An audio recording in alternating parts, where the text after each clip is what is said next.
The hallway of the royal spire hummed with the subsonic vibration of the chorus, a sound that every Ailuri felt in their marrow, and every human felt as a migraine. Adam pressed his back against the cold, synthetic marble of the maintenance alcove, holding his breath. He was not fixing a circuit. He was hiding. 10 seconds later, the soft, rhythmic click of claws on polished stone passed his hiding spot. He did not need to look to know who it was. The cadence was uneven, lacking the subconscious synchronization that linked every other member of the species to the planetary network. It was a walk of determined solitude. It was Daisy, or formally, Her Royal Highness Princess Daisy. Adam waited until the footsteps faded, before exhaling a cloud of stress. He checked his wrist chrono. It was 1400 hours. He had successfully avoided the princess for 3 days, 4 hours, and 20 minutes. It was not that he disliked her. God, it was the opposite. That was the problem. Every time he looked at her, really looked at her with her large, intelligent eyes that held a depth of sorrow he could not fix with a soldering iron, his heart rate spiked to levels that were frankly unprofessional. And in the Ailuri court, where emotion was read through pheromones and microtremors, Adam felt like he was screaming his affection through a megaphone. He was a signal engineer, a contractor from Earth, hired to patch up the degrading communication arrays of a civilization that was technically superior but culturally stagnant. He was supposed to be invisible. Getting involved with the broken daughter of the Cat Queen was a fast track to being deported, or perhaps dismantled. Contractor Adam. The voice did not come from the hallway. It came from his own earpiece overriding his music playlist. It was a direct line, encrypted heavily enough to make his datapad heat up against his thigh. Speaking, Adam said, straightening his jumpsuit. Coordinates transferred, the voice said. It was not a synthesized voice. It was deep resonant and carried an undertone of a growl that made the hair on Adam's arms stand up. It was Queen Eve. The North Cabin. Immediate transport provided. We require a private talk. Adam blinked. Your Majesty, I am currently scheduled to calibrate the... Now, Adam. The line went dead. The transport skiff sliced through the twilight, leaving the sprawling crystal spires of the capital far behind. They were heading deep into the boreal zones, where the planet's magnetic field twisted the falling snow into impossible shapes. Adam shivered, pulling his thermal coat tighter. The pilot, a member of the Royal Guard with fur the color of charcoal, said nothing. They never spoke to the contractors unless necessary. Outside the reinforced glass, the world was a study in bioluminescence. The trees here were not cellulose. They were towering structures of semi-organic silicon, their needles glowing with a faint, pulsing blue light. The snow did not just fall. It spiraled. Adam watched as a gust of wind caught a drift of snowflakes, and instead of scattering, they swirled into a perfect Fibonacci sequence before settling. It looked like the atmosphere itself was trying to communicate. We are here, the pilot said. The skiff touched down in a clearing that felt unnaturally quiet. The hum of the chorus, usually an omnipresent background noise of static in Adam's implants, was different here. It was deeper, more guttural, a purr that shook the teeth. Adam stepped out, his boots crunching on the frozen crust. Before him stood the cabin. It was a structure of legend in the engineering documents he had read. Built from ancestral wood, which Adam suspected was actually a high-grade polymer composite. Grown from the planet's core, it looked rustic only from a distance. Up close, the logs seemed to breathe, expanding and contracting microscopically. The windows glowed with the warmth of a fire that had likely been burning for 500 years. Private talk, Adam muttered to himself, gripping his toolkit as if it were a weapon. Just a performance review. A very intense royal performance review. He approached the heavy front door. There was no handle, only a flat panel of obsidian embedded in the wood at chest height. Adam hesitated. He reached for his standard-issue contractor clearance card, the plastic rectangle that opened the maintenance shafts in the cafeteria. He held the card up to the panel. Nothing happened. He frowned. He tapped the card against the black stone. Still nothing. "Great," he whispered, locked out of the royal summons. He sighed and leaned his hand against the doorframe to check his datapad for a frequency key. His bare palm brushed the obsidian panel. The door did not beep. It did not buzz. Instead, a deep, resonant thrum moved through the wood, vibrating up Adam's arm and settling in his chest. Access granted. Biometric match confirmed. "Welcome home, secondary anchor." The automated voice whispered directly into his auditory implants, bypassing his external ears. Adam froze. The heavy door swung inward with absolute silence, revealing the golden light within. "Secondary anchor," Adam whispered, his voice cracking. "I think there is a glitch in the database. I am just the IT guy." "Are you going to let all the heat out?" a voice cut through the cold air. "Or are you planning to freeze the entire bloodline?" Adam stiffened. He stepped inside the door, sealing shut behind him with the finality of a coffin lid. The interior was vast, far larger than it appeared from the outside. The walls were lined with tapestries that shifted images, slowly scenes of celestial navigation and ancient wars. A massive hearth dominated the center of the room, burning with a fire that was not orange, but a roiling violet plasma contained within a force field. Standing by the fire was Queen Eve. She was not in her ceremonial robes, the heavy layers of silk and armor she wore in the throne room to look diplomatic. This was her primal form. She stood nearly 7 feet tall, her spine arched in a predatory curve. Her fur was not soft. It shimmered with a metallic iridium sheen. Her claws were unsheathed, tapping a rhythm against the stone hearth that sounded like bullets hitting armor. But it was her eyes that pinned Adam to the floor. They were vast, swirling nebulas of gold and green pupils slit into razor-thin vertical lines. "Approach," Eve commanded. "Don't let the snow listen." Adam swallowed dryly and walked forward, his boots feeling heavy. As he moved past the high-backed chairs near the fire, he saw he was not the only guest. Daisy sat on a velvet ottoman, her knees pulled to her chest. She wore a simple tunic, devoid of the complex circuitry jewelry that usually signaled rank. When she saw Adam, her ears flattened against her skull, a sign of embarrassment, but her tail gave a traitorous, involuntary twitch of delight. Next to her, dangling upside down from the back of a sofa, was Lily. The younger princess was a ball of chaotic energy, her eyes wide and mischievous.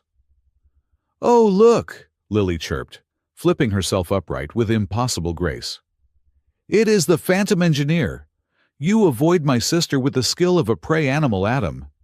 It is almost impressive." "Lily," Daisy hissed, her voice sounding strained. "I have not been avoiding anyone," Adam lied, bowing awkwardly to the Queen. "I have been optimizing the signal-to-noise ratio in the lower sectors." "You have been hiding in ventilation shafts," Eve said. She did not turn her head. She stared into the violet fire. "My security drones have logged your location. You spent 2 hours yesterday in a recycling bay that smelled of ozone and despair." Adam winced. "The acoustics are good there." "Sit," Eve ordered. Adam sat. He chose the chair furthest from Daisy, but the layout of the room forced them into a rough triangle. He tried not to look at the princess, but he could feel her gaze. It felt like static electricity on his skin. "Do you know where you are, engineer?" Eve asked, finally turning to face him. The firelight caught the edges of her metallic fur, making her look like a statue come to life. "The North Cabin, Your Majesty," Adam said. "A historical site." "It is a node," Eve corrected. "The oldest on the planet. This is where the first chorus was sung. Tonight is the alignment. Every 20 years, the planetary defense grid, the chorus, must be rekeyed to the biological frequency of the ruling line. It happens here." Adam nodded slowly. He knew the theory. The chorus was a biodigital network, a symbiotic link between the Alluri physiology and the planet's magnetosphere. It was how they communicated instantly over thousands of miles. It was how they guided their ships. It was their internet, their religion, and their military radar, all in one. Technically, Adam said, his engineer brain taking over to mask his nervousness, it is a resonant frequency calibration. You need to sync the royal biomarkers with the planetary core to update the encryption keys. Precisely, Eve said. She gestured to Daisy. And therein lies the problem. Adam looked at Daisy. The princess was staring at her hands. Daisy cannot sing, Lily said, her voice losing its teasing edge. She picked up a spherical object from the table and tossed it, hand to hand. She is static. It was the open secret of the Empire. Daisy, the eldest, the heir apparent, had been born without the neural receptors to interface with the chorus. To the Alluri who lived in a constant ocean of shared connection, she was not just deaf. She was cut off from the soul of her species. I can feel the vibrations, Daisy said softly. She looked up, her eyes locking onto Adam's. Through the floor, through the air pressure. I learned to read the lights. She reads lips, Lily added, and micro-expressions, and she is better at math than the royal calculator. But she cannot join the consensus, Eve said, her voice heavy, with a mother's pain masked by a queen's pragmatism. And tonight the alignment requires a unison signal from the bloodline. Chancellor Soren knows this. He expects the ritual to fail. At the mention of Soren, the air in the room seemed to drop 5 degrees. Chancellor Soren, the High Minister of Infrastructure, a man who believed the purity of the Alluri species was being diluted by off-world technology, specifically human technology. He had been lobbying the council to bypass Daisy in the line of succession, arguing that a queen who could not hear her people could not protect them. Soren will be here within the hour, Eve said, ostensibly to witness the ritual, in reality to document the error and force my abdication in favor of a regency council. So, Adam said, leaning forward, you need me to what? Fake the signal? Your Majesty, I can patch a comms array, but I cannot spoof a planetary biological interface. The chorus would reject a fake signal as a virus. I do not want you to fake it, Eve said. She took a step closer to Adam, looming over him. I want you to translate it, Adam blinked. Translate. I have watched you, Eve said. Her eyes narrowed. I have watched the security feeds. I have seen you and my daughter in the library archives, in the gardens. Adam's heart hammered against his ribs. We were just discussing. You were not speaking, Eve interrupted. You were tapping. Adam froze. Rhythms, Eve continued. Fingers on a table, claws on a book spine, a sequence of impacts, a code.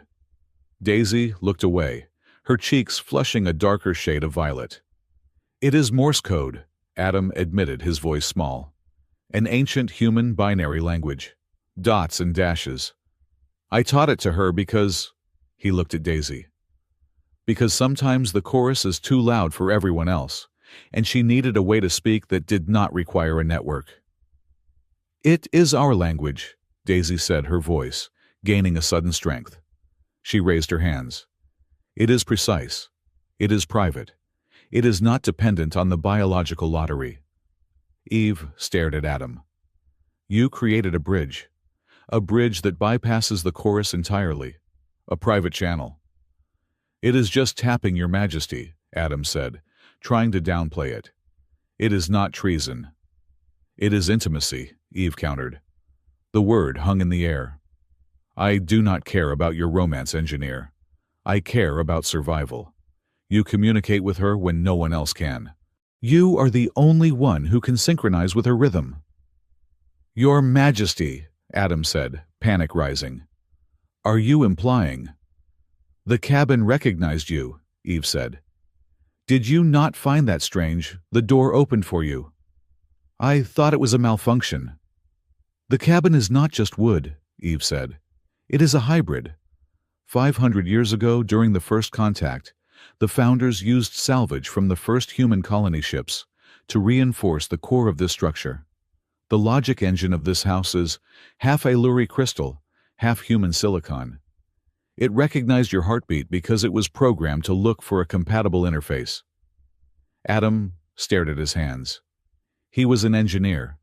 He dealt in facts and schematics. This sounded like mysticism.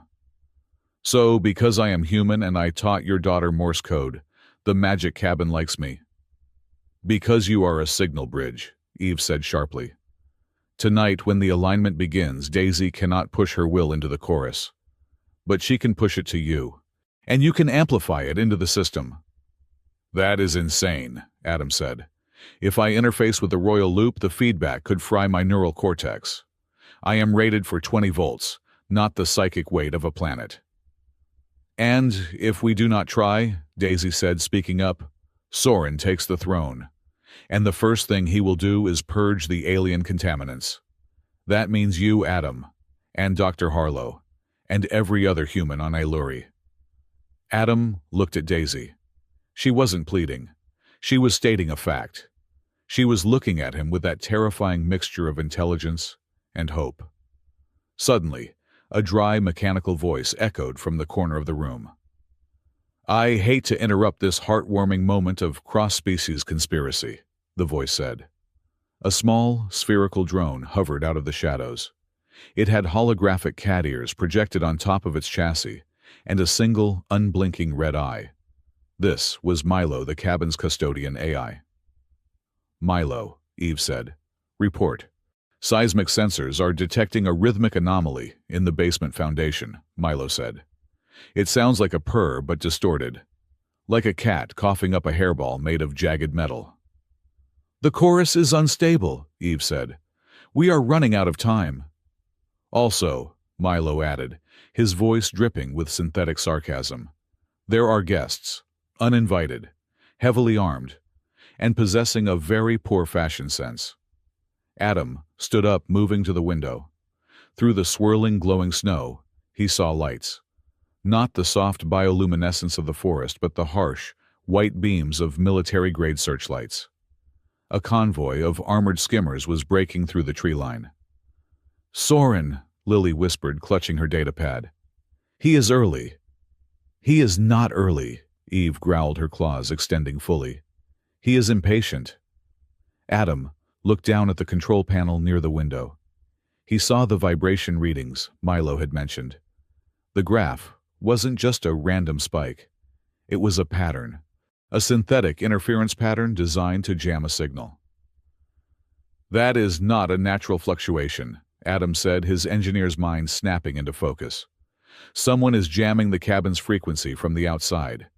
If we try to run the alignment now, the feedback won't just fail. It will backlash. Backlash? Daisy asked. It will erase the current admin privileges, Adam said, turning to face the Queen. If we start the ritual while that jamming signal is active, the chorus will interpret the Queen as a corrupted file. It will lock you out, permanently. Eve's eyes widened. A coup by technicality. He doesn't have to fight you, Adam realized. He just has to trick the house into rejecting you. The heavy thud of boots on the porch echoed through the room. The door, the one that had opened so gently for Adam, shuddered under a heavy blow. Open up, a voice boomed from outside. For the safety of the Queen, Eve looked at Adam. For the first time, the terrifying Cat Queen looked vulnerable. Not weak, but cornered. They cannot come in unless the cabin allows it, Eve said. Or unless they override the lock. They have a decoding RAM, Milo noted helpfully. Calculating door integrity 3 minutes. 2 if they use the plasma cutters. Which honestly is incredibly rude to the antique varnish. Daisy moved to Adam's side. She didn't touch him, but he could feel the heat radiating from her. Adam, she whispered. Her hand twitched at her side. Tap, tap, tap, tap, trust. Adam looked at her hand, then at the door, then at the Queen. Milo, Adam said, his voice steadying. Do we have a localized jammer? Something short-range. I have a microwave emitter for reheating tea, Milo said. It will have to do, Adam said. He looked at Eve.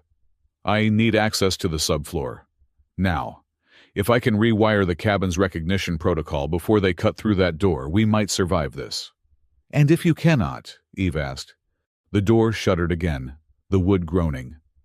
Through the window, Adam saw a figure standing amidst the armored guards.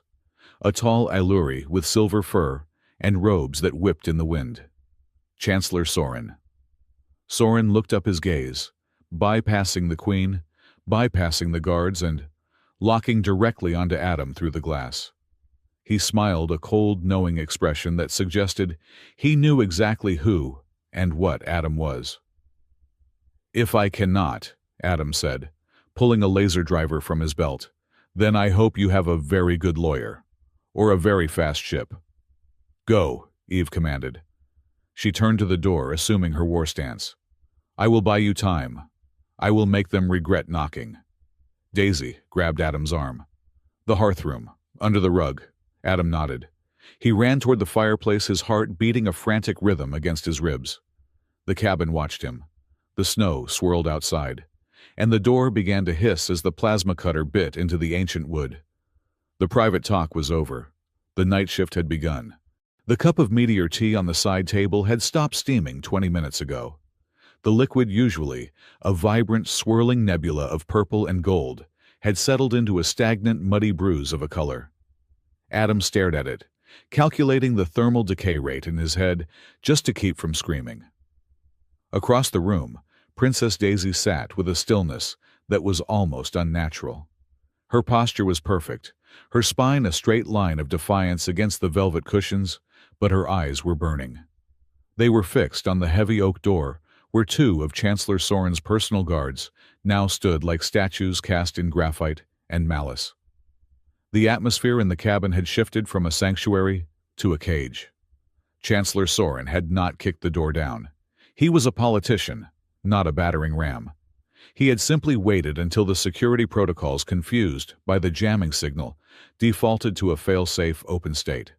He had swept in with a smile that showed too many teeth, claiming the Queen's safety required immediate, heavy-handed intervention. Now, the cabin was infested. Small, hovering surveillance drones, Soren's eyes, drifted through the air like lazy metallic hornets. They scanned everything, the tapestries, the teacups, the way Adam's fingers twitched near his tool belt. Contractor Adam, Soren's voice was smooth, like oil sliding over a razor blade. Adam turned. The Chancellor was standing by the main diagnostic console of the cabin, running a gloved hand over the ancient wood. Soren was a striking specimen of the Ailuri race, his fur a sleek silver blue, his robes embroidered with the circuitry patterns of high office. But there was a tightness around his eyes, a tremor of tension that only an engineer looking for stress fractures would notice. Chancellor, Adam replied, keeping his voice flat. This structure, Soren said, tapping a panel. It refuses to interface with my standard diagnostics. It calls itself a hybrid node. I am told you are the resident expert on antique trash. It is not trash, Adam said, stepping forward before he could stop himself. It is a composite alloy from the first human colony ships, the hull plating of the Voyager class. It is fused with your native crystal growth. It is stronger than anything you are building today. Soren's lip curled. Stronger, or perhaps just more stubborn, like the people who built it. He turned his gaze fully on Adam. You will assist my technicians. I want a full schematic of the sensory grid of this cabin within 1 hour. I need to know every blind spot. For the Queen's protection, of course. Adam felt the trap closing. If he refused, he was suspicious. If he agreed, he was handing Soren the keys to the castle. I will need clearance, Adam said. And I work better without a drone hovering over my shoulder. You will work how I tell you to work, Soren said softly. Then he smiled again, that terrible diplomatic smile. However, the Queen insists on maintaining the sanctity of the inner sanctum. She has requested you examine the hearthroom sensors first. Alone. She claims your human biosignature causes less interference. Adam glanced at Eve. The Queen was standing by the frozen window, her back to them. She gave a microscopic nod. She had bought them a window, a blind spot. Fine, Adam said. I will check the core. He grabbed his toolkit and headed for the archway, leading to the lower levels. As he passed Daisy, he did not look at her, but he dragged the heel of his boot on the floorboards in a specific rhythm. Short, short, long, short. Wait. The hearthroom was less a room and more a cathedral of machinery. Located directly beneath the main living area, it housed the physical heart of the cabin. Here, the rustic wood gave way to exposed beams of titanium and pulsating veins of Alluri data crystals. The air smelled of ozone and old dust. Adam knelt by the main coupler, flipping open his datapad. He wasn't scanning for blind spots for Soren. He was looking for the jammer. A soft sound behind him made him freeze. It wasn't the hum of a drone. It was the scuff of a slipper. He turned. Daisy stood at the bottom of the stairs. She had slipped away from the guards. "They think I am in the lavatory," she whispered. Her voice was low, barely audible over the hum of the drive core. "Lily is creating a scene about a missing earring to distract the drone operator." Adam let out a breath he didn't know he was holding. "Your sister is terrifying. Remind me never to owe her money." Daisy didn't smile. She walked over to him, her movements hesitant. In the blue light of the core, she looked ethereal, almost ghostly. "Adam, we do not have much time." "I know," Adam said, turning back to the console. "Soren is mapping the place. He is looking for the control nodes. Once he finds them, he can lock your mother out." "I do not care about the nodes," Daisy said. Adam stopped typing. He looked up. "I care about why you ran," she said. Adam swallowed. "I did not run. I was summoned." "You have been running for 3 days," Daisy said. She took a step closer. The distance between them felt charged heavy with unsaid words. "Ever since the banquet. Ever since you touched my hand to give me the fork you dropped." "It was a breach of protocol," Adam said, his voice tight. "I am a contractor. You are the crown princess." "If anyone saw, no one saw," Daisy cut in. "Because no one looks at me. To them I am just a glitch in the system. A broken radio that cannot play the song." She looked down at her hands. "But you look at me." "Daisy," Adam warned, using her name instead of her title. It felt dangerous. "Why?" she asked, looking up again. Her eyes were wide, searching his face. "Why do you talk to me? Why did you teach me the tapping code? Why do you treat me like I am real?" Adam leaned back against the cold metal of the console. He wanted to lie. He wanted to make a joke about his hourly rate. But looking at her stripped of her royal pretense, just a girl terrified of her own future, he couldn't do it. "Because I hate the chorus," Adam said. The truth tumbled out before he could check it. Daisy blinked. "What?" "I hate it," Adam said, gesturing vaguely at the ceiling. I know it is a miracle of bioengineering. It is peace. It is unity. But from the outside, it is a hive. It is a wall of noise that drowns out everything individual. When I look at your people, I do not see individuals. I see terminals in a network." He looked at her. "But you are disconnected. You are quiet. When you speak, it is you speaking, not the consensus. You are the only person on this planet who feels human." Daisy stared at him. A slow flush rose on her cheeks, contrasting with her pale fur. "So," she whispered, "you like me because I am defective." "No," Adam said fiercely. "I like you because you are singular." The silence that followed was thick enough to drown in. Adam realized what he had said. He had crossed the line. He had sprinted across it. "I am bad at this," he muttered, rubbing the back of his neck. "I am an engineer. I fix signals. I do not handle royalty or feelings." I usually just repress everything until I have a nervous breakdown in a scheduled holiday window. That sounds inefficient, Daisy said. A small, genuine smile tugged at the corner of her mouth. It is a human survival strategy, a new voice chimed in. They both jumped. Lily was hanging upside down from a support beam above them, her legs hooked securely around a pipe. Lily, Daisy hissed. I found the earring, Lily said, dropping to the floor with a soft thud. She dusted off her tunic. And also, Adam, that approach is called the slow suicide tactic in psychology textbooks. You should really try therapy. Is anyone guarding the door? Adam asked, exasperated. Milo is, Lily said. He is currently explaining the history of floor wax to the guard. The guard looks like he wants to shoot himself. Adam shook his head. Okay, focus. We are down here for a reason. His datapad pinged. A single, high-pitched note. Adam frowned and looked at the screen. That is not a diagnostic alert. He tapped the screen. A stream of data unspooled, fragmented, jagged code that looked like tear marks on the screen. It is from Celine, Adam said. The librarian. Celine, Daisy asked. How did she get a signal through Soren's jammer? She did not send a signal, Adam said, reading the code. She embedded this message in the background static of the chorus 3 hours ago. It just washed up here. He projected the data into the air. A hologram of the planetary chorus network appeared, a beautiful weaving sphere of light.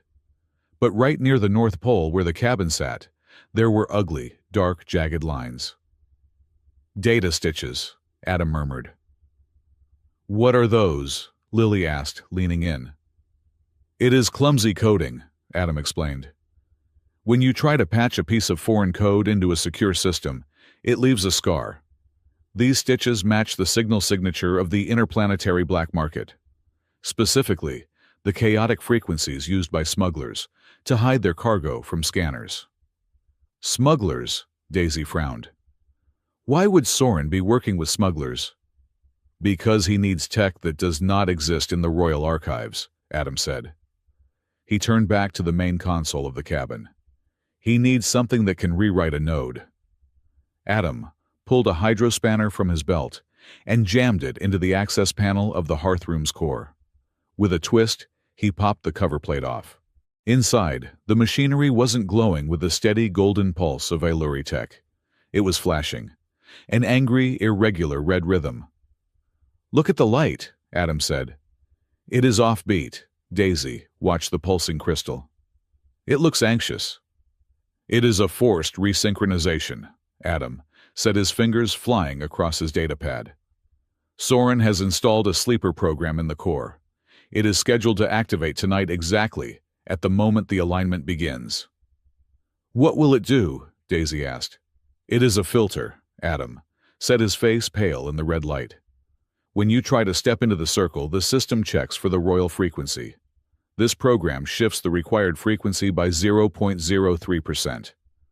That is tiny, Lily said. It is enough, Adam said grimly. It is like changing a password by one letter. The system will reject you. It will look like a natural failure.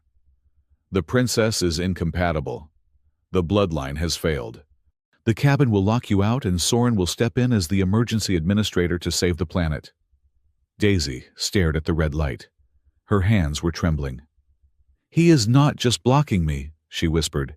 He is erasing me. He is rewriting the definition of queen so that you do not fit, Adam said. He felt a surge of anger, hot and sharp. He looked at Daisy. She didn't look like a princess. She looked like a technician whose life's work was being deleted by a middle manager. Can we stop it? Lily asked. If I try to delete the program, it will trigger an alarm, Adam said. Soren will know we found it. He will storm the room. So we let it happen, Daisy asked, her voice hollow.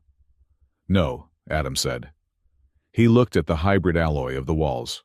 The human steel, fused with Ailuri soul. We do not delete it. We outshout it. He reached into his bag and pulled out a pair of gloves.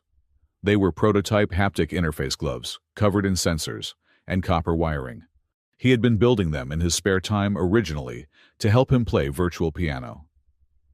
"Put these on," Adam said, handing them to Daisy. She hesitated, then slid her hands into them. They were too big, but the auto laces tightened around her wrists. "What are these?" she asked. "A translator," Adam said. He put on a matching pair. "Daisy, the chorus is a broadcast. It is a shout. But in this cabin, it listens to vibrations. It listens to the floor. It listens to heartbeats." He held up his hands' palms, facing hers, but not touching. "Tap," he said. Daisy twitched her index finger. "Tap." Adam felt the vibration instantly in his own gloves. It was crisp, clear, and immediate. "I can feel it," she breathed. "This is a closed loop," Adam said. "A local network just for us. Tonight when the ritual starts, do not try to sing to the chorus. You cannot. Instead, talk to me. Tap the rhythm into the gloves. I will be connected to the core's manual override. I will take your rhythm, amplify it, and force-feed it into the system underneath Soren's filter." Daisy looked at him. "You are going to act as my amplifier." "I am going to be your microphone," Adam said. "We are going to make a third tongue, one that Soren does not speak." Daisy raised her hands again. She tapped a complex sequence, rapid fluid like rain on a tin roof. "THANKYOU." Adam smiled. He tapped back. "YOUHAVEBADGRAMMAR." Daisy laughed. It was a short, startled sound, but it was the most beautiful thing Adam had heard all day. "So," she said, her eyes shining, "this is a third tongue." "Yeah," Adam said softly. "And we are definitely breaking royal protocol." Suddenly, the lights in the hearth room flickered.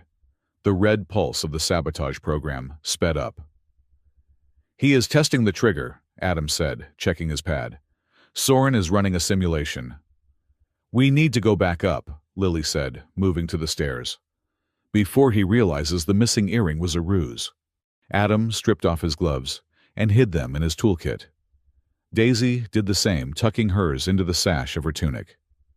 "Adam," she said, grabbing his arm before he could turn away. "If this works, what happens to you, Soren will know." "Let us worry about surviving the night first," Adam said. "One disaster at a time." They emerged from the sublevel, just as the main door of the cabin opened again. A gust of freezing wind and snow swirled into the room, making the fire flare. Soren stood there, but he wasn't looking at the Queen anymore. He was looking at the datapad in his hand. He looked up and saw Adam coming up the stairs. "Engineer," Soren said. "A word." It wasn't a request. Adam nodded to Daisy and walked over to the Chancellor. Soren led him away from the main group into a small alcove near the kitchen area where the shadows were deep. "You found something," Soren said. It wasn't a question. "I found a lot of dust," Adam lied, "and some wiring that needs replacing." Soren stepped closer. He smelled of expensive cologne and fear. "Do not play games with me, human. I know you scanned the core. I saw the power spike." He reached out and gripped Adam's shoulder. His claws dug slightly into the fabric of Adam's jumpsuit. "You people," Soren whispered, his voice trembling with a suppressed intensity. "You are chaotic. You are messy.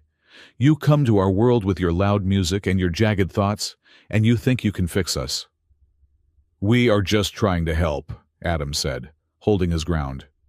"You are breaking the song," Soren hissed. "The chorus must be pure. If Daisy takes the throne, if a mute leads the choir, the silence will kill us. The galaxy is a dark place, Adam. We need unity to survive." "She is a crack in the glass." Adam stared at him. He realized then that Soren wasn't doing this for power. He was doing it out of existential terror. He truly believed that Daisy was a fatal flaw in their species' design. "So you break her first?" Adam asked.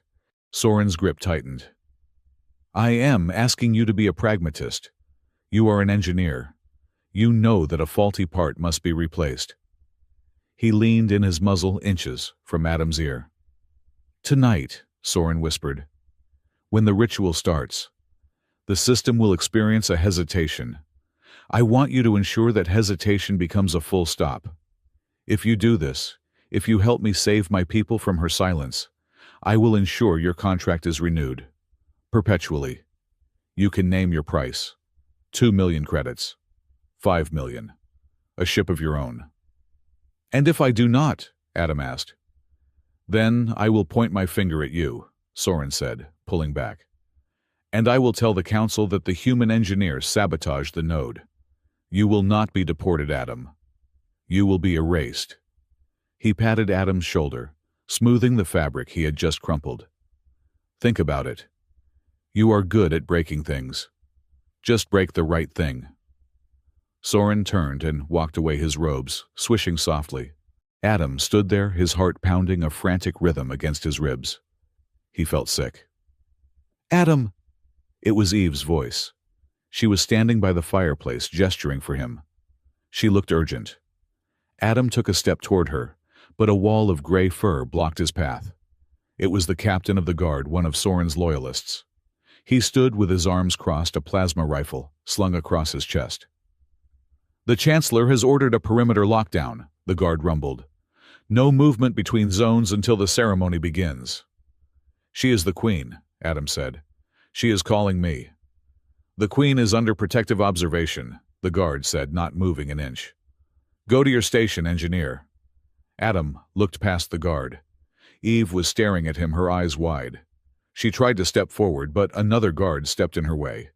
It was subtle, polite, but absolute. They were separated. The private talk was over. The coup had effectively happened. Soren controlled the room, the communication, and the narrative. Adam looked at Daisy. She was sitting on the ottoman again, her hands clasped tightly in her lap. She was watching him. She had seen Soren whisper to him. She had seen the threat. She knew. The grandfather clock in the corner chimed. It was midnight. The alignment was starting. The cabin lights dimmed. The floor began to hum with a deep subsonic vibration that rattled Adam's teeth. Outside, the aurora borealis exploded into activity, painting the snow in shifting sheets of green and violent violet. It is time, Soren announced, his voice booming through the room. Her Highness will now attempt to synchronize with the node. He said attempt with the confidence of a man who had already rigged the dice. Daisy stood up. She looked small in the center of the room. She looked terrified. She looked at Eve, who was being held back by protective guards. She looked at Lily, who was clutching Milo the drone like a teddy bear. Then she looked at Adam. Adam stood by the wall, his hand hovering over his toolkit. He felt the weight of the haptic gloves in his bag. He felt the weight of Soren's threat. 5 million credits. Or death. Daisy took a breath. She didn't move toward the center circle. Instead, she turned her body slightly facing Adam directly. The room went silent, waiting for her to kneel, to close her eyes, to try and fail to sing. She opened her mouth. Daisy never spoke in public. Her voice was a rumor. But now she spoke. It wasn't the melodic, multitonal speech of the Ailuri. It was raw. It was raspy. It was human. Run, she said. It was a command. Before Soren could frown, before the guards could raise their rifles, Daisy stomped her foot on the floorboard. Stomp, stomp, stomp. It wasn't a random stomp. It was a trigger code. The floor beneath Adam's feet didn't just vibrate, it vanished. With a grinding roar of ancient gears, the section of the floor Adam was standing on dropped away, revealing a dark, sliding chute that spiraled down into the darkness beneath the cabin's foundation. "Stop him!" Soren screamed. But gravity was faster than politics. Adam fell backward into the dark, the image of Daisy standing defiant in the center of the room, burning into his retinas as the hatch slammed shut above him. The slide was not a smooth pneumatic tube. It was a rough, terrifying descent through the hollowed-out throat of the planet, smelling of damp earth and ancient resin. Adam tumbled through the dark, his elbows banging against petrified wood, until the chute leveled out and spat him onto a floor of cold, polished obsidian. He groaned, rolling onto his back.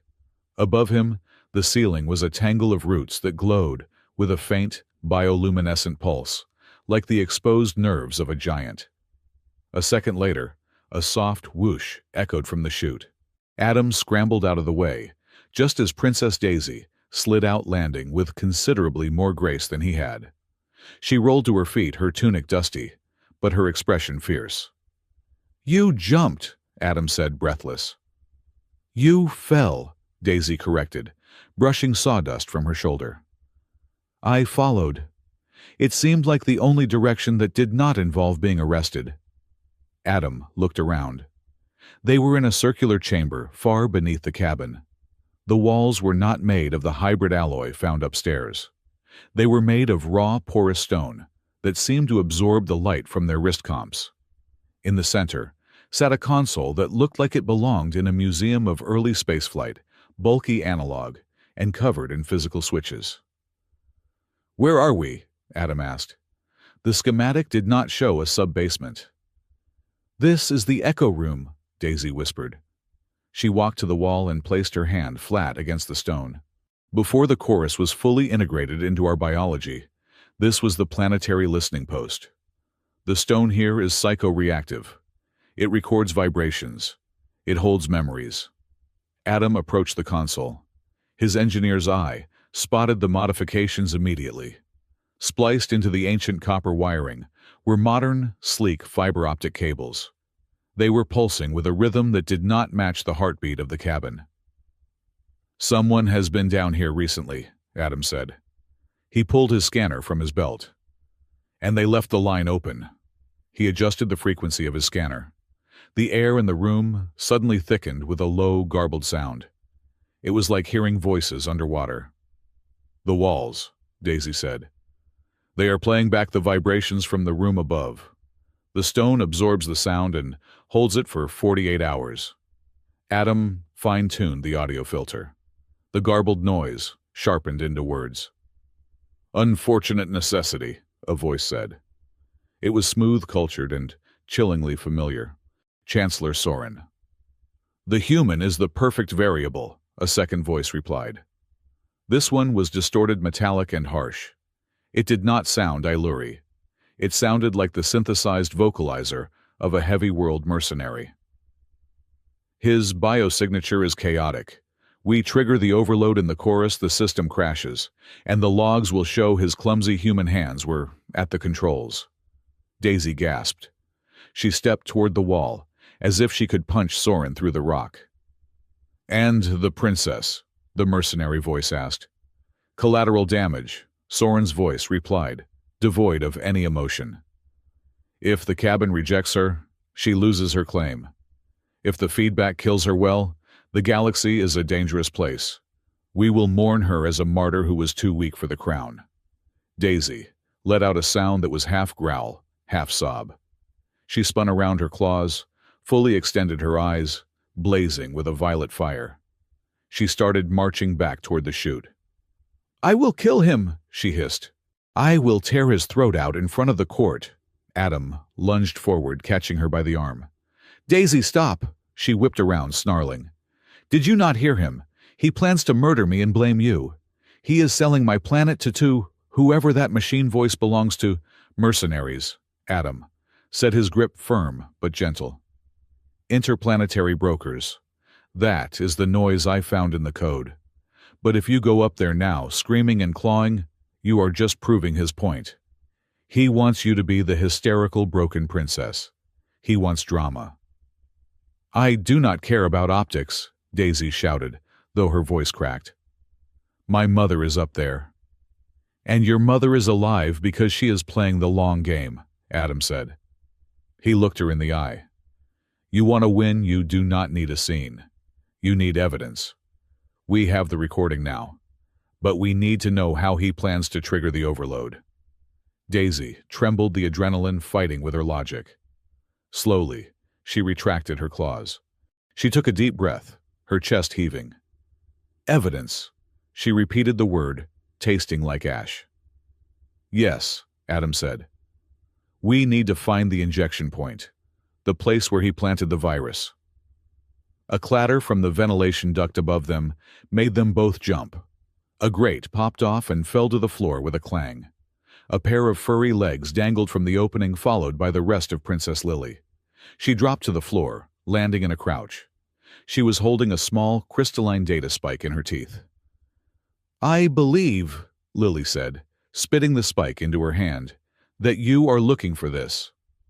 "Lily," Daisy stared at her sister. "How did you—" "I got lost," Lily said with a grin that was far too sharp for a child. "I decided to get lost in the security server room. It is amazing what you can find when you are the invisible second child." She tossed the spike to Adam. "That is the encryption key Soren's head of security is using," Lily explained. "I lifted it from his pocket while I was crying loudly about being scared of the thunder. Adults really stop paying attention when a child starts wailing." Adam plugged the spike into his datapad.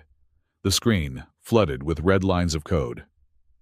"It is a silent resync command," Adam said, reading the data. "Just like we thought. But look at the timestamp. It is keyed to the aurora." "The lights?" Daisy asked. "The aurora borealis is not just light," Adam said, his fingers flying across the screen. "It is the visual manifestation of the magnetosphere.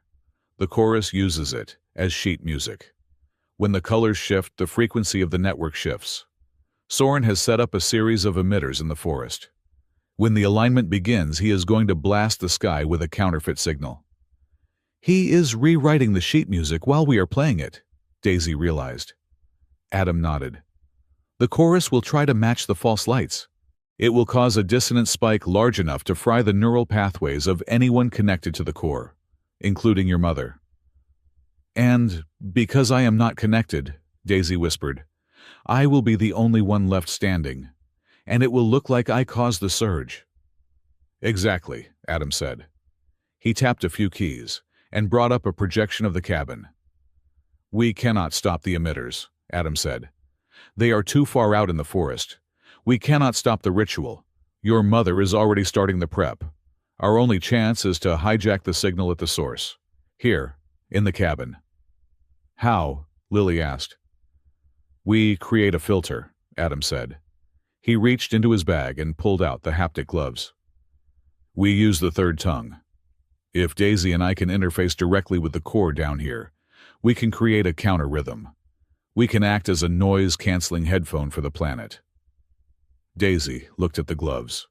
She looked at Adam. The fear was still there, but something else was overriding it. Determination.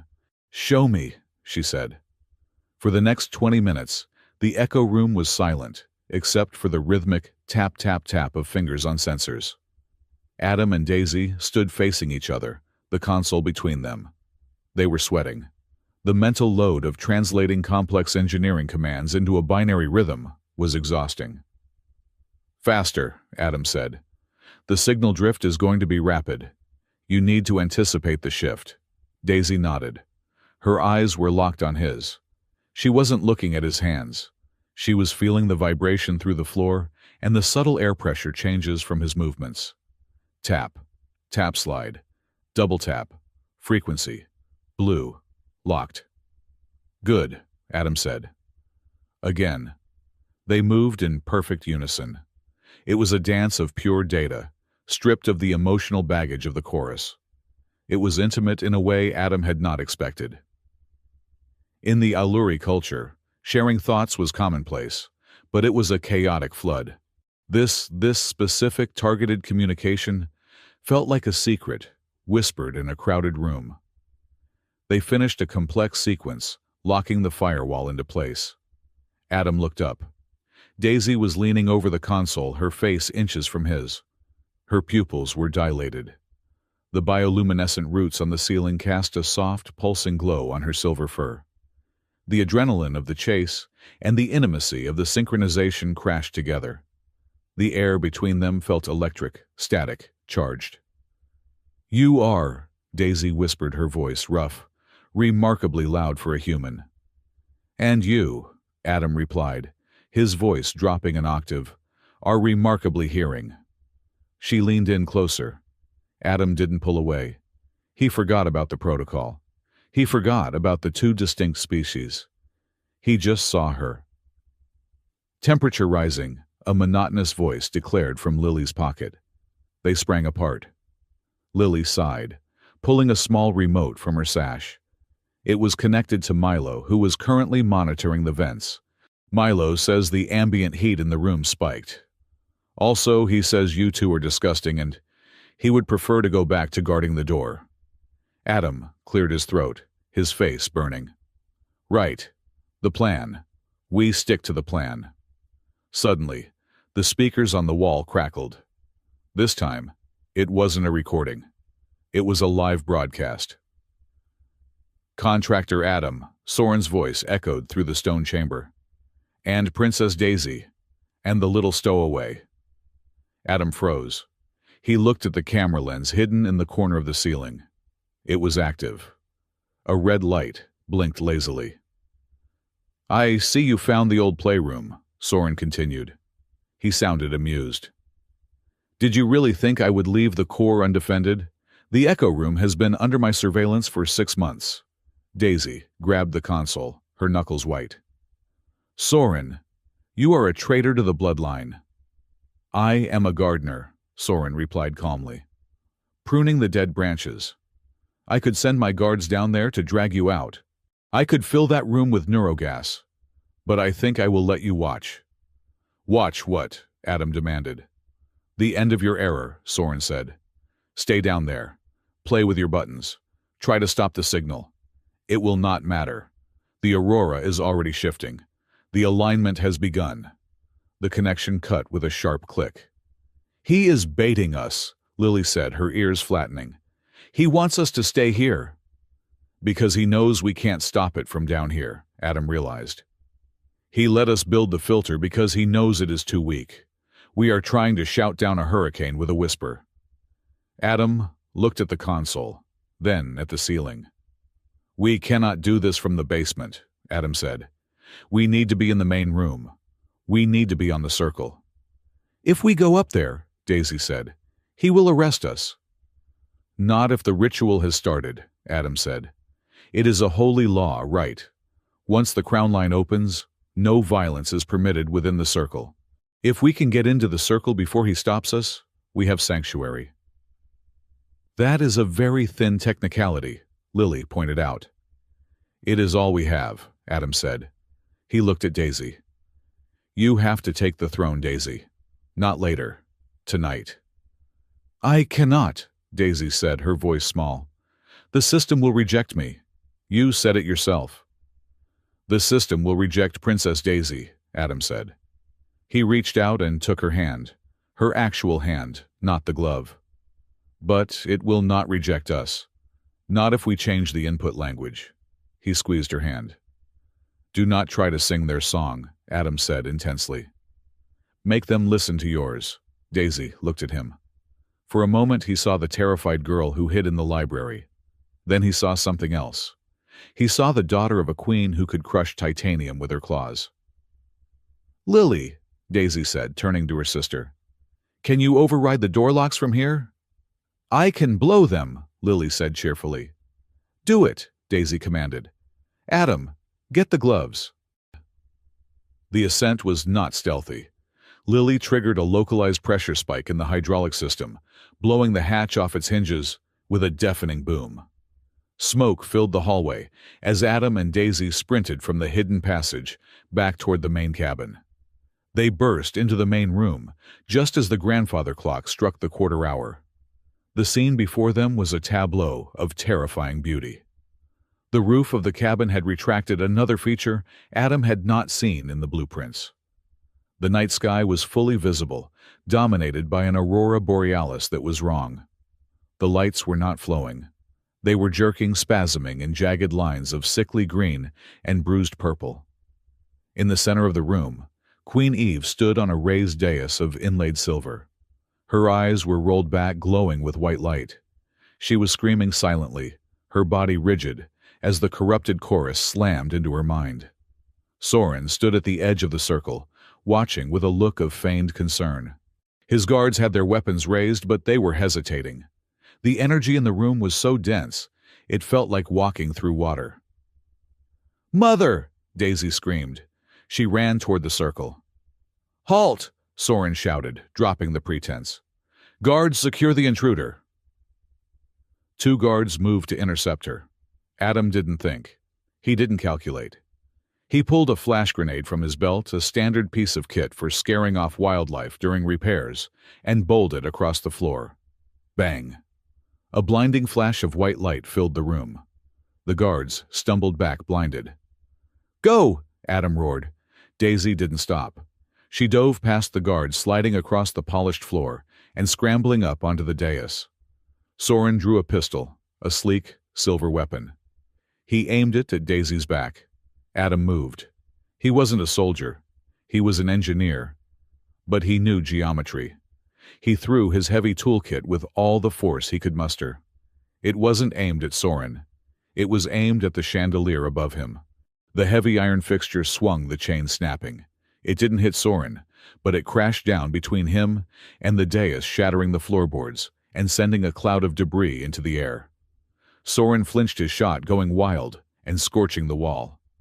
Adam sprinted through the dust and vaulted onto the dais, landing back to back with Daisy. "Sanctuary!" Adam yelled, his voice cracking. "We are on the circle by the law of the first song. We claim the right of challenge." The room went deadly silent. The guards lowered their weapons, looking confused. They looked at Soren. Soren's face twisted. He looked at the Queen, who was shaking violently, fighting the seizure induced by the jamming signal. "There is no challenge here," Soren snarled. "Only a terrorist attack. Kill them." "No." The voice came from everywhere. It wasn't the Queen. Daisy stood up. She raised her gloved hands. She wasn't looking at Soren. She was looking at the aurora above. She clapped her hands together. A single, thunderous impact. Clap. The sound was amplified by the haptic sensors, fed into Adam's datapad, and blasted out through the cabin's internal speakers at maximum volume. Clap, clap, pause, clap. It was a rhythm, simple, primal. The Queen gasped, her eyes snapping open. She fell to her knees, but she didn't collapse. She looked at Daisy. "Adam," Daisy said, her voice steady. "Connect me." Adam jammed his interface cable into the port on the dais.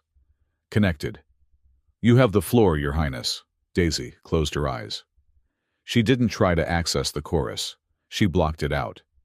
She focused on the vibration of the floor, the beat of Adam's heart next to her, the rhythm of her own blood. She began to tap. It wasn't random. She was playing the counter frequency they had built in the basement. Tap, tap, slide. Thump. The sound reverberated through the cabin. It hit the walls, the hybrid wood and alloy walls that remembered everything. The cabin began to hum. Outside, the aurora flickered. The jagged lines smoothed out for a second, then jagged again. "She is jamming the jammer," Soren screamed. "Shoot her." "That is an order." "If you shoot," Adam shouted, stepping in front of Daisy, "you hit the node. You will blow this entire mountain off the map." It was a bluff, mostly. But the guards didn't know that. They froze. Daisy didn't stop. Her rhythm got faster, more complex. She was weaving a net of sound. And then she did something impossible. She grabbed Adam's hand. "Together," she said. Adam nodded. He raised his free hand and joined the rhythm. Human and alluri, flesh and metal. The beat synced. The cabin amplified it. It wasn't just a sound anymore. It was a command. Reset, reset, reset. The floorboards groaned. The light in the fireplace turned from violet to a blinding pure gold. Above them, the sky screamed. The artificial emitters in the forest blew out in a cascade of sparks, unable to handle the feedback loop Daisy was forcing back down the line. The aurora snapped. The sickly green vanished, replaced by a curtain of deep, royal indigo that washed over the mountains like a healing wave. The Queen took a deep, shuddering breath. The seizure stopped. Soren stood amidst the wreckage of his plan, his gun hanging uselessly at his side. He stared at Daisy. Not with hatred, but with a sudden dawning horror. He realized what had just happened. She hadn't just fixed the signal. She had changed the song. Daisy lowered her hands. The silence that followed was absolute. She looked down at Soren, her chest heaving, her hand still gripping Adam's. "The alignment is complete," she said. Her voice was quiet, but in the acoustic perfection of the cabin, it sounded like a gavel strike. "And the system accepts." Adam looked at her. Her fur was standing on end, sparking with static. She looked magnificent. She didn't need him to save her. She just needed him to help her be heard. "Adam," she whispered, squeezing his hand so hard it hurt.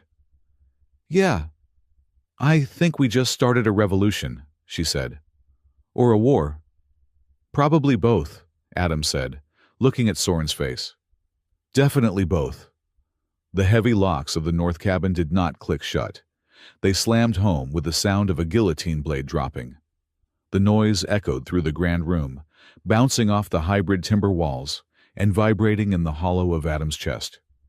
The illusion of a diplomatic meeting evaporated instantly.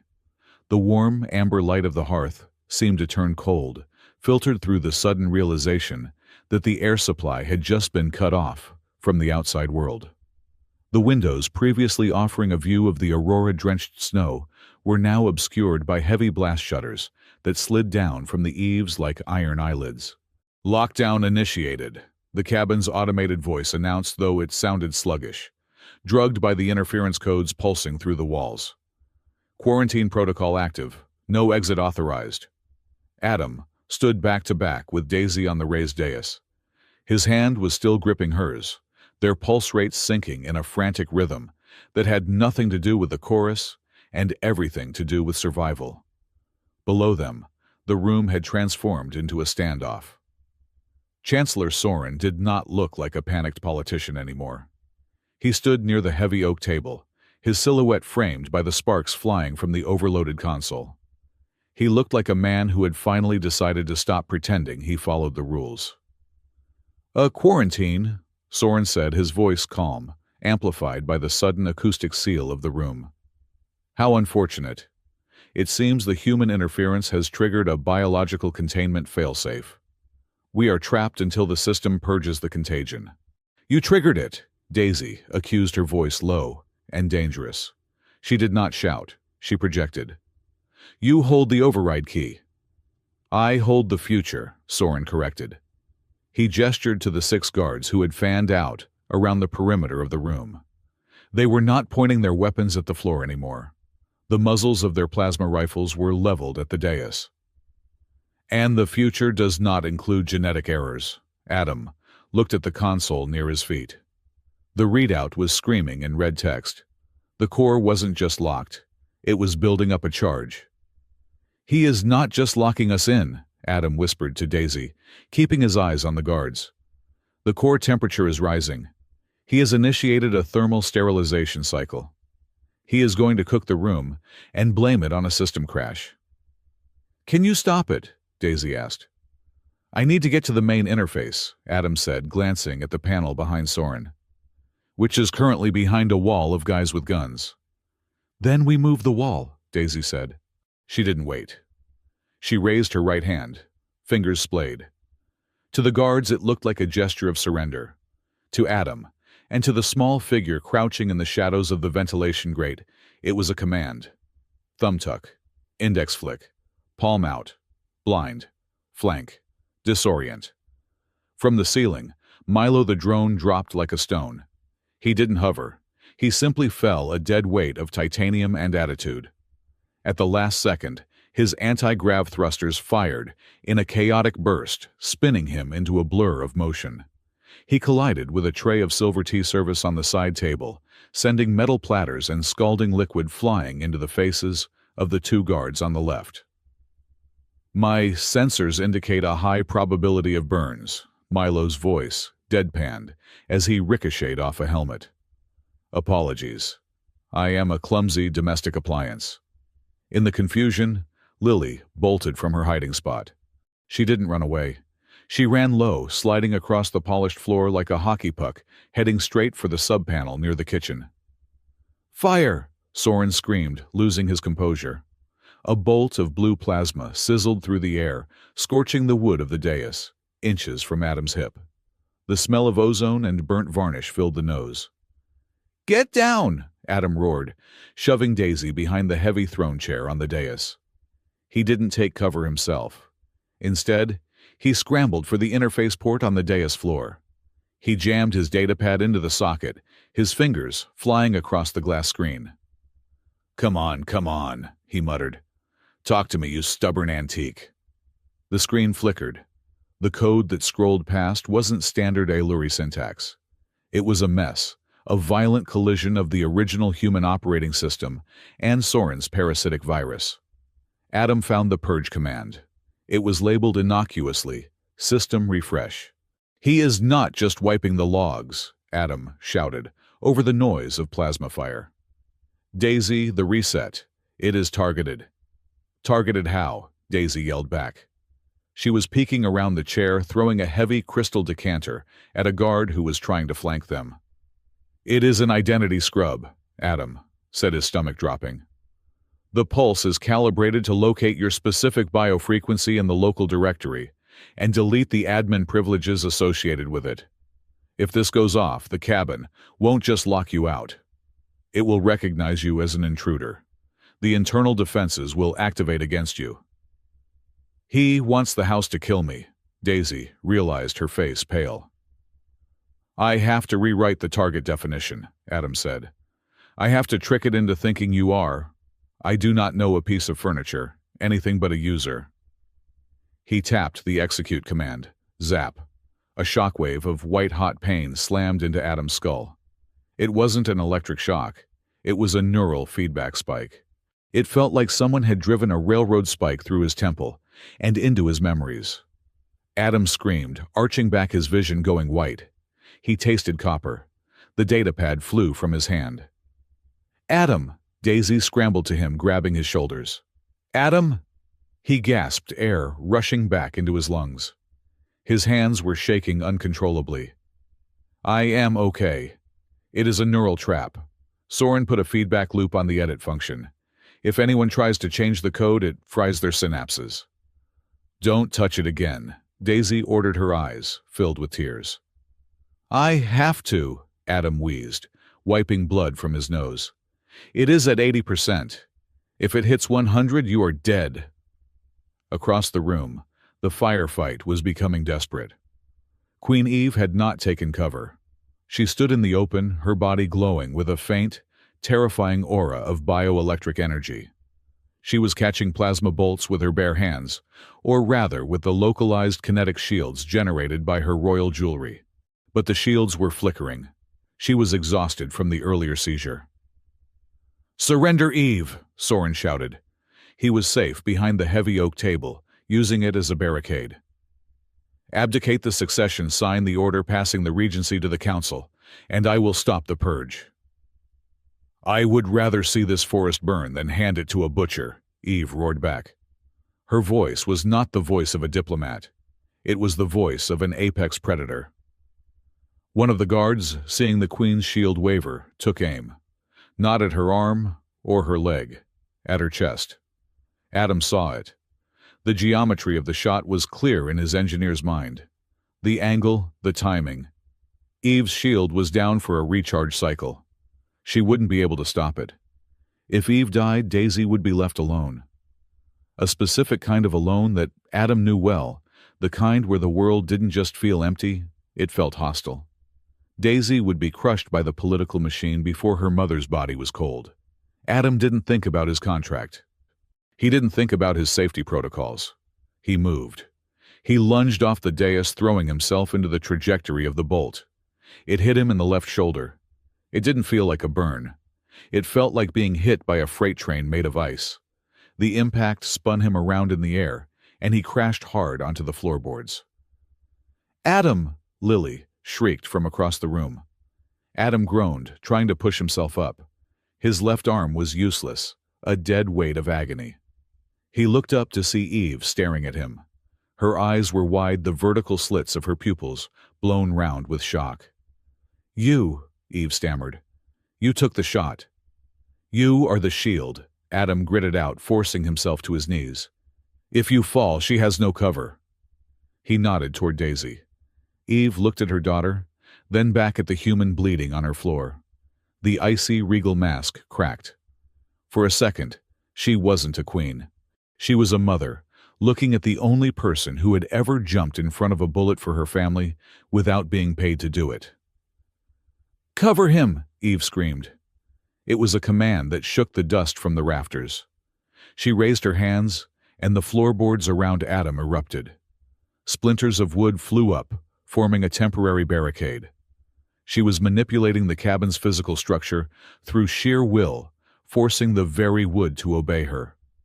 Daisy was at Adam's side in an instant, dragging him back behind the cover of the dais. "You idiot!" she sobbed, ripping a strip of fabric from her tunic to bind his shoulder. "You absolute catastrophic idiot. You are an engineer. You fix toasters. You do not jump in front of plasma."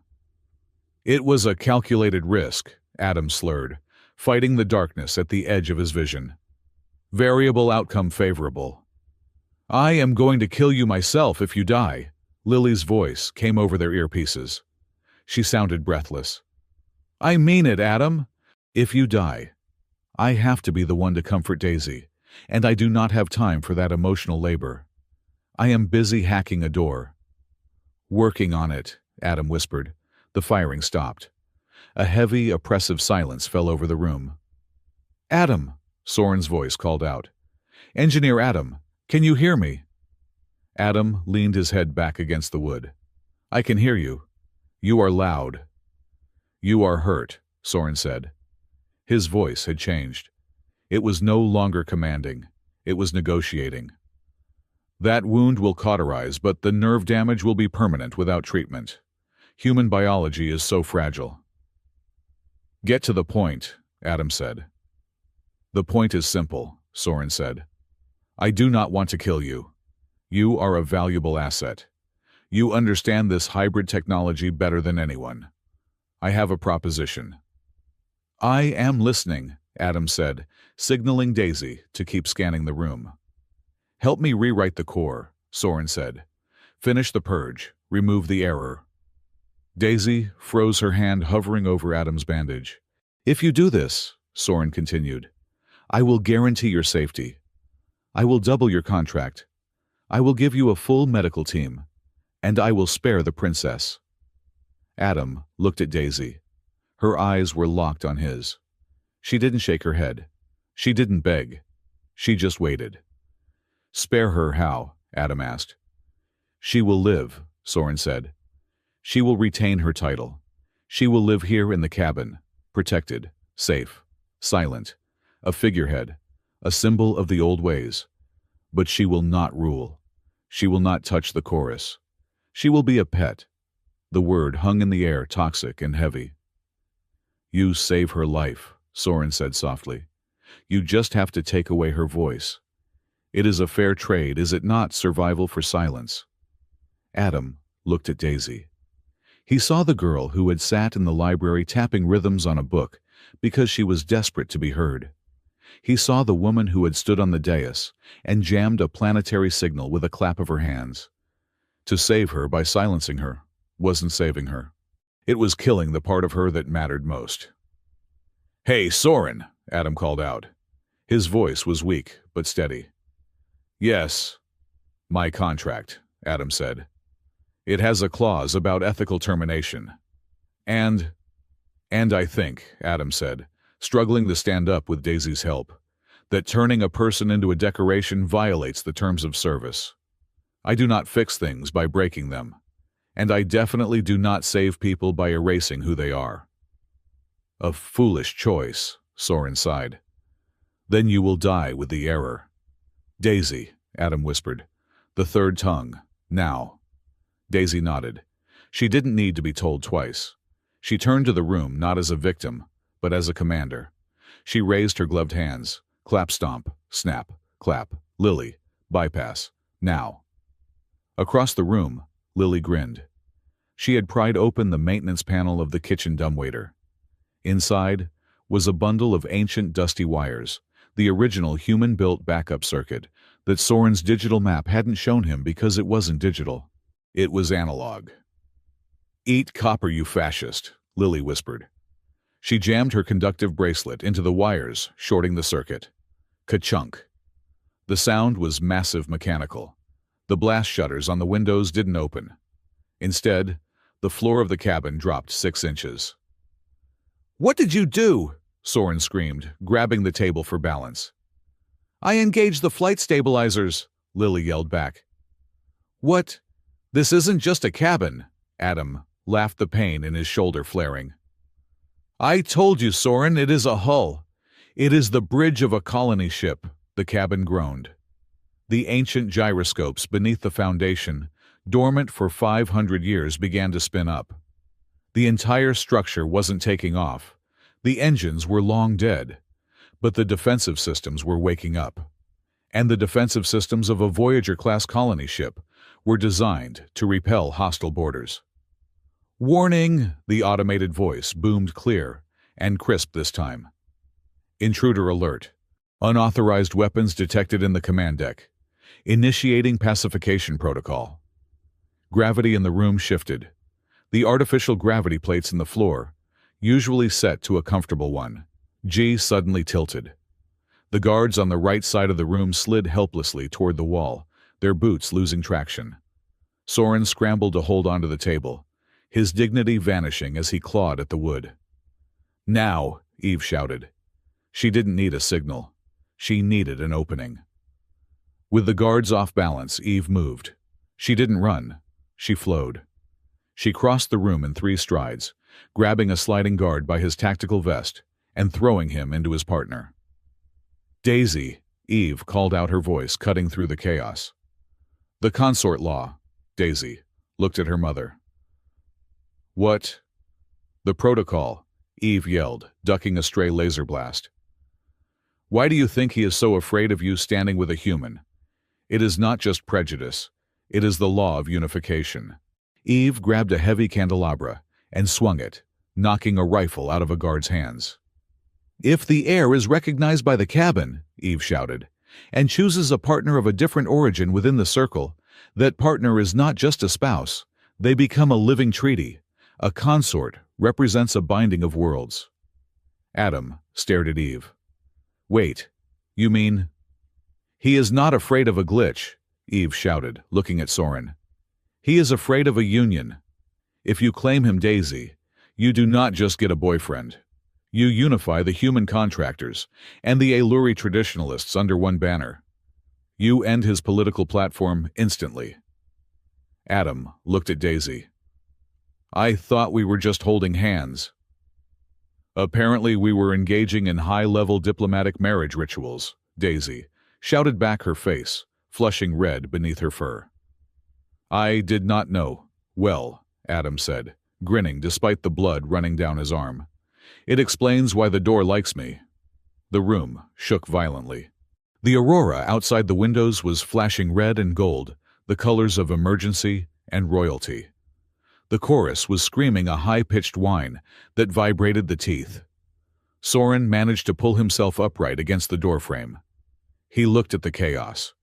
He looked at Eve, who was dismantling his security team with terrifying efficiency. He looked at Daisy, and Adam standing on the dais, united the cabin, literally warping reality to protect them. He realized he had lost the room, but he hadn't lost the war. "This is not over!" Soren screamed. He pulled a small silver device from his robe, a portable transmitter. "Stop him!" Adam yelled. "He has a remote uplink." Soren didn't aim the device at them. He smashed it against the control panel by the door. "If I cannot control the narrative from here," Soren hissed, "I will control it from the sky." The door behind him blew open, not by his command, but by a manual override he had rigged. The wind howled in carrying snow and ice. "Computer," Soren shouted. "Broadcast emergency beacon code. Black alien insurgency in the royal sector. The humans have taken the Queen hostage." He looked at Adam one last time. "You wanted to be a hero engineer. Congratulations. You are now the villain of the story." Soren turned and vanished into the snowstorm, his personal gravity skiff waiting just outside. "He is getting away!" Lily yelled, trying to run to the door, but the shifting gravity threw her back. "Let him go," Eve said, breathing hard. She stood amidst the unconscious bodies of the guards. "We cannot chase him. Not while the core is still critical." Adam looked at the console. The purge bar had stopped at 99%. It was frozen. Daisy was holding the haptic connection, her hand clamped over the port. She was trembling. "I stopped it," she gasped. "But I cannot hold it forever. The logic is fighting me." "You do not have to hold it," Adam said. He limped over to her. He placed his good hand over hers. "We just have to finish the sentence." "What sentence?" "The consort law," Adam said. "If the cabin recognizes a union, it overwrites the individual security protocols. It creates a new admin class." He looked at her. "You have to claim me, officially, to the system." Daisy looked at him. There was no hesitation in her eyes anymore. No fear of being the broken princess. "System," Daisy said, her voice clear. "Recognize contractor Adam." "Identity confirmed," the computer buzzed. "Status unauthorized human." "Correction," Daisy said. She tapped a rhythm on the console. Tap, tap, hold. "Status update," she commanded. "Consort of the third tongue. Guardian of the anchor. And..." She looked at Adam, a small smile touching her lips. "My partner." The console beeped. A soft, pleasing chime that sounded like a bell in a snowstorm. "Identity updated. Welcome, Consort Adam. Purge canceled. Unification protocol engaged." The red lights in the room turned to a soft, pulsing blue. The gravity stabilized. The blast shutters retracted, revealing the dawn breaking over the mountains. But it wasn't a peaceful dawn. In the distance across the valley, a massive signal flare shot up from Soren's retreating ship. It painted the sky in the harsh red of a war declaration. "He sent the signal," Eve said, walking to the window. Her face was grim. "By noon, half the planet will think we are traitors. The other half will be confused." "Then we have until noon," Adam said, clutching his shoulder, "to tell them the truth." "We do not have a transmitter strong enough," Lily said, kicking a groaning guard in the shin. "No," Daisy said. She stepped up to the window, standing next to her mother and Adam. She looked out at the glowing forest, at the world that had tried to silence her. "We do not need a transmitter," Daisy said. "We have the chorus. And now I know how to make it listen." She looked at Adam. "Ready for the night shift?" she asked. Adam smiled, though he felt like he was about to pass out. "Princess, I am on overtime." The sun did not rise over the north cabin. It bled into existence. The dawn on Iluri was usually a spectacle of soft violets and pinks, but today, the light hitting the snow-crusted trees was harsh and gray, filtered through the smoke of the damaged emitters in the forest. Inside the cabin, the adrenaline of the battle had curdled into a cold, sharp clarity. Adam sat on the edge of the raised dais, his left arm bound tight against his chest. The pain was a dull throb now pushed to the background by a much more urgent problem. Through the blast-shattered window, he could see them. They were not soldiers. They were worse. Hovering just above the tree line was a fleet of news drones, their camera lenses zooming in, like the compound eyes of insects. Behind them, Chancellor Soren's command ship floated a sleek shark of silver metal. Giant, holographic projectors were already springing to life on the ship's hull, casting Soren's face composed, grave, and terrified for the nation against the morning sky. "He is not attacking," Adam said, his voice raspy. "He is broadcasting." "He is framing the narrative," Queen Eve said. She stood by the fireplace, adjusting her armor. The blackened scorch mark on her shoulder was the only sign she had been fighting for her life an hour ago. Now she was not a warrior. She was a politician preparing for a debate on the edge of a cliff. "Soren knows he cannot take the cabin by force without destroying the node." So he will take it by public opinion. He will paint us as hostages and himself as the liberator. Look, Lily said, pointing at the projection. Soren's voice boomed across the clearing, amplified by speakers that shook the snow from the trees. Citizens of the chorus, Soren intoned his face, a mask of tragic duty. It is with a heavy heart that I report a catastrophe at the northern anchor. The ritual of alignment has been sabotaged. Foreign agents led by the human contractor, known as Adam, have seized the Queen. They have corrupted the Princess Daisy, using her disability to confuse the system. They threaten to sever our connection to the planet. Adam let out a dry laugh. He is good. I will give him that. He took everything we did and inverted it. He is playing on their fear, Daisy said. She stood next to Adam, pulling on a fresh pair of haptic gloves. Her face was set in stone. The chorus is their safety. He is telling them I am the one cutting the wire. We need to cut his mic, Lily suggested, holding up a pair of wire cutters. No, Adam said, struggling to his feet. If we cut the feed, we look guilty. We look like we are hiding. We do not silence him. He looked at Daisy. We harmonize over him. Harmonize? Eve asked. It is a signal engineering principle, Adam explained. When you have a noise signal, you cannot stop, you do not block it. You inject a carrier wave into the gaps. You ride his own frequency. He looked at the main console of the cabin.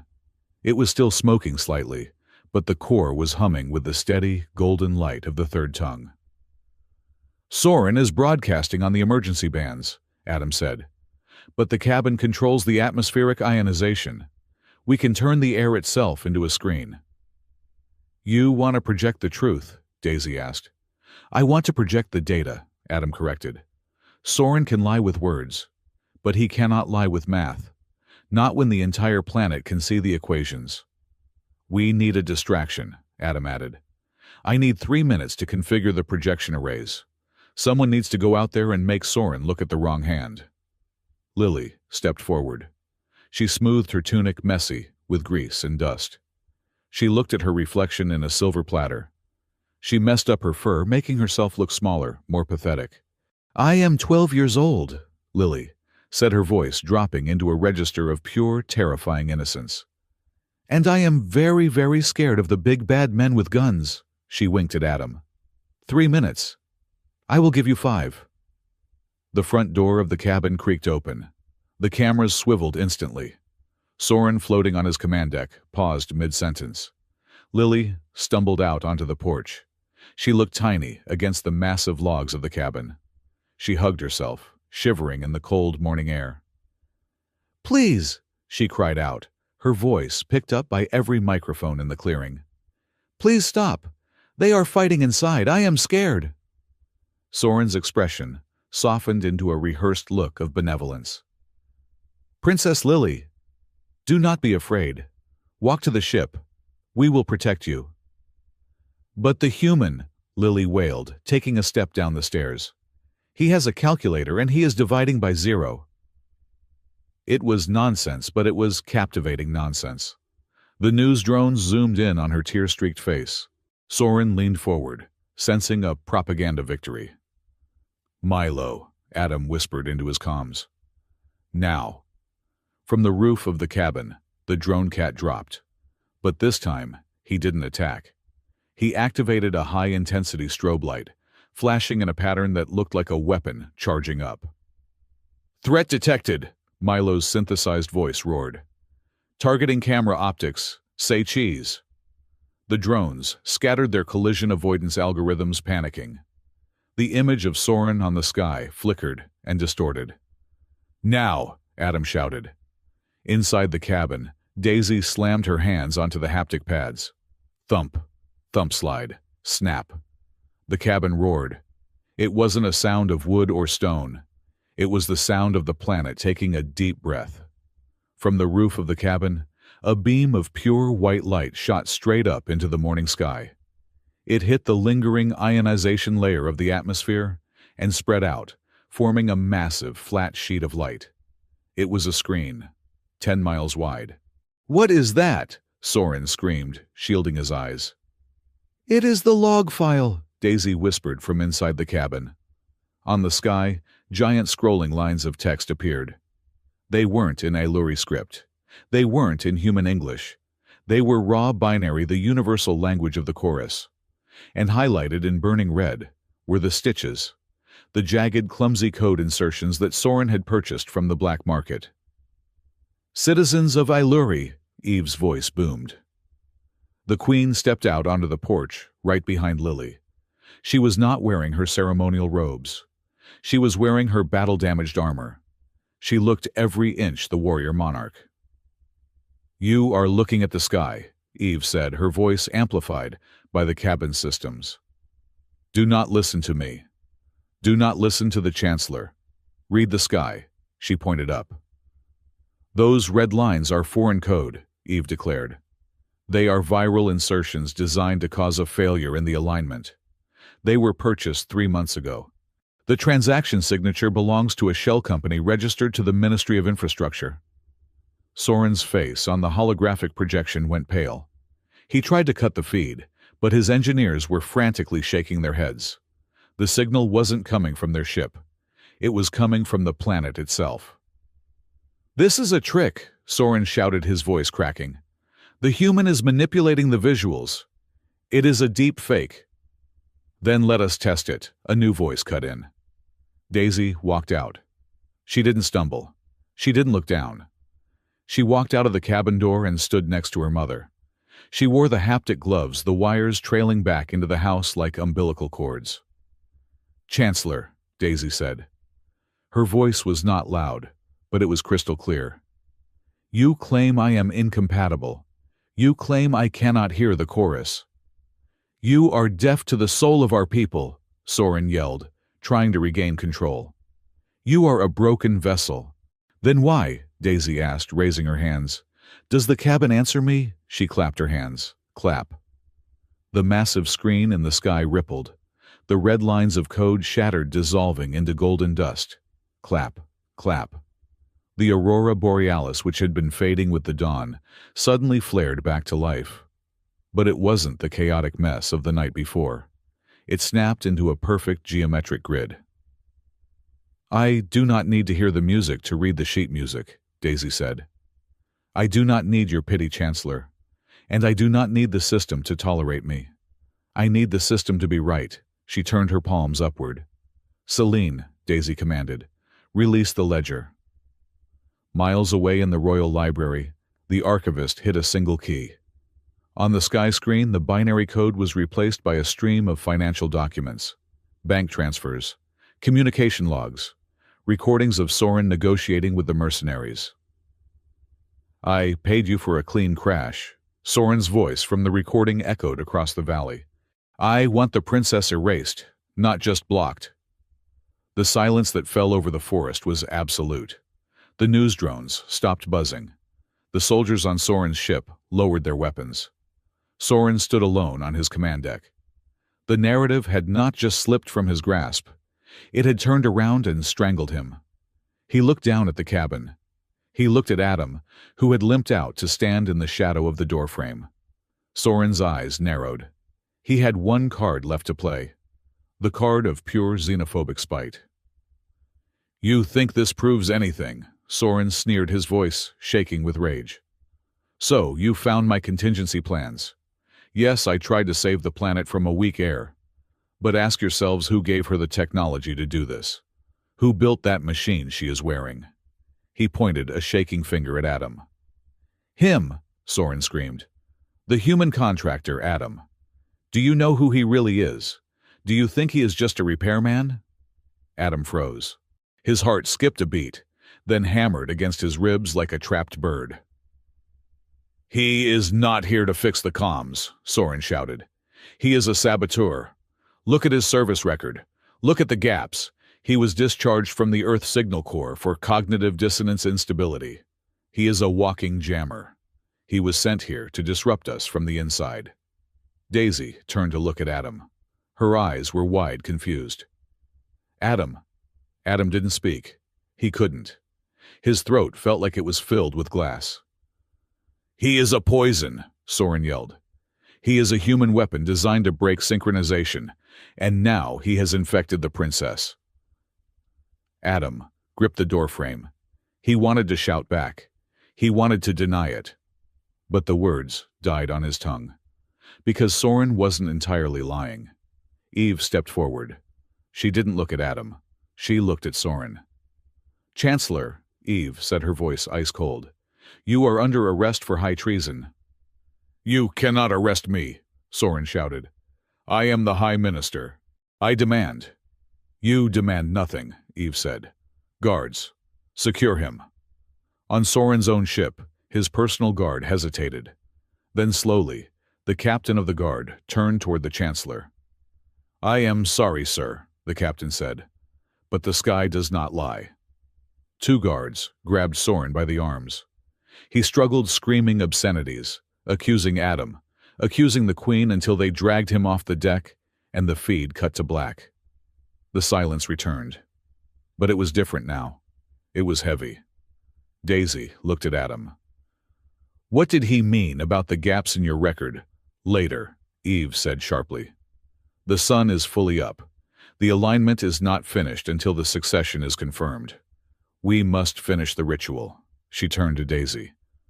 "Are you ready?" Daisy looked at Adam one last time, then nodded. "I am ready." "Then open the crown line," Eve commanded. Daisy took a deep breath. She stepped back into the cabin, Adam and Eve following. The cameras, now broadcasting a respectful silent feed, hovered at the windows. Daisy stood in the center of the room on the exact spot where the floor had opened earlier. She raised her hands. She didn't tap a rhythm of war this time. She tapped a rhythm of home. Heartbeat, heartbeat, open. The floorboards of the cabin began to glow. A line of pure white light ignited at the back of the room, ran under the table, split around the dais, and shot out the front door, racing across the snow like a fuse. It was the crown line, the physical manifestation of the node's acceptance. Usually, the crown line would pulse with the song of the chorus. Today, it pulsed with a rhythm. Thump, thump, thump, thump. It was a heartbeat. "The node accepts," Eve whispered, sounding awestruck. "It has recalibrated the entire planetary network to a tactile frequency. Daisy, you did not just translate the song. You taught the planet how to listen." Eve walked over to the mantelpiece. She picked up a simple circlet of woven silver and iridium. It wasn't a heavy jeweled crown. It was functional. It was an antenna. She walked back to Daisy. Daisy knelt. Her head was bowed, her silver fur catching the morning light. Eve raised the circlet. For a moment, she wasn't the queen. She was just a mother who had almost lost everything. She leaned down, bringing her lips close to Daisy's ear. "Do not tremble," Eve whispered, her voice cracking slightly. "You are making me tremble." Daisy let out a wet, choked laugh. Eve placed the circlet on Daisy's head. The moment the metal touched her fur, a shockwave of light pulsed out from the cabin. It wasn't violent. It was warm.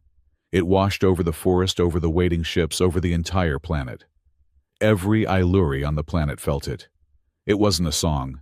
It was a sensation, a feeling of solid ground, of stability, of a hand holding another hand. Daisy stood up. She turned to the open door, to the cameras that were broadcasting her face to billions. She raised her hands, still wearing the bulky, ugly engineering gloves.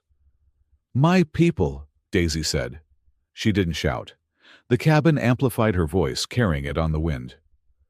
"For centuries we have believed that to lead one must sing the loudest." She looked at her hands. "But a choir that cannot hear the silence is just noise. Today, we change the tune." She looked straight into the lens of the nearest drone. "I declare the third tongue, the language of touch, of sight, of binary rhythm, to be an official language of the Iluri court. No longer will those who cannot connect be cast out. We will build bridges, not walls." She paused. She took a breath. She looked back at Adam, who was standing in the shadows, holding his injured arm. "And to ensure that this bridge never falls, Daisy continued, her voice gaining a mischievous, defiant edge. I exercise my right under the law of unification. The crowd, even the remote viewers, seemed to hold their breath. I choose a consort, Daisy announced. Adam's eyes widened. He shook his head slightly. Don't do it, he mouthed. I choose the one who taught me to speak when the world wanted me silent, Daisy said. She extended her hand toward him. Contractor Adam, step forward. Adam hesitated. Every instinct in his body told him to run, to grab his bag and flee to the nearest spaceport. But he looked at her face. She looked so proud, so sure. He walked forward. He took her hand. I name you, Daisy said, a grin breaking through her royal mask, consort of the third tongue, and my partner in crime. Lily, standing behind them, clapped loudly. Finally, can we eat now? I saved the planet on an empty stomach. The tension broke. A cheer went up from the ships, tentative at first, then roaring. The Queen smiled. Milo the drone bobbed in the air, releasing a stream of confetti he had apparently been saving for years. It was the perfect ending. The hero got the girl. The villain was in chains. The world was saved. But Adam didn't smile. He looked at the cheering holograms. He looked at Eve's approving nod. And then he looked at Daisy, who was beaming at him with a love so pure it made his stomach turn. He still had the microphone clipped to his collar. It was live. Daisy, Adam said. His voice was amplified. The cheers died down, confused by the tone. It wasn't happy. It was broken. Daisy's smile faltered. Adam, what is it, your shoulder? No, Adam said. He pulled his hand away from hers. The physical separation felt like a slap. Soren was right, Adam said. The silence that fell over the cabin was heavier than the lockdown. Adam, Daisy whispered. What are you talking about? Adam looked at the camera drone. He looked at the world he had just helped save. He said I was discharged for cognitive dissonance instability, Adam said, his voice trembling. That is the polite term. The real term is, I am a noise seed. Eve took a sharp step forward, her hand going to her belt. A seed, Eve hissed. That is a myth. A human weapon from the war. It is not a myth, Adam said. Tears welled in his eyes, hot and stinging. I have an implant in my cerebral cortex. It generates a passive, low-frequency chaotic field. It is designed to disrupt hive minds, to create static in a collective consciousness. He looked at Daisy. She looked like he had just stabbed her. I did not know I had it active until I came here, Adam said, the words tumbling out, now a confession he had held for 3 years. I thought it was dormant, but then I met you. He stepped back, away from the dais. Why do you think the cabin likes me, Daisy? Adam asked, his voice cracking. Why do you think I can read the static so well? Because I am the static. I am the reason the chorus feels fuzzy around the edges when I am near. I am a walking jammer. No, Daisy whispered. You helped me. You built the bridge. I avoided you, Adam said, crying now. I hid in the vents. I ran away every time you looked at me. Not because I was shy, but because every minute I spend next to you, I am degrading your connection. If I stay, if I become your consort, I will slowly, inevitably poison the very network you just saved. He looked at the crown line glowing on the floor. I am not the bridge, Daisy, Adam said softly. I am the bomb. He reached up and ripped the consort badge, a holographic projection the system had just assigned him, off his chest. I cannot be your partner, Adam said, backing toward the door. I am the thing you need to be protected from.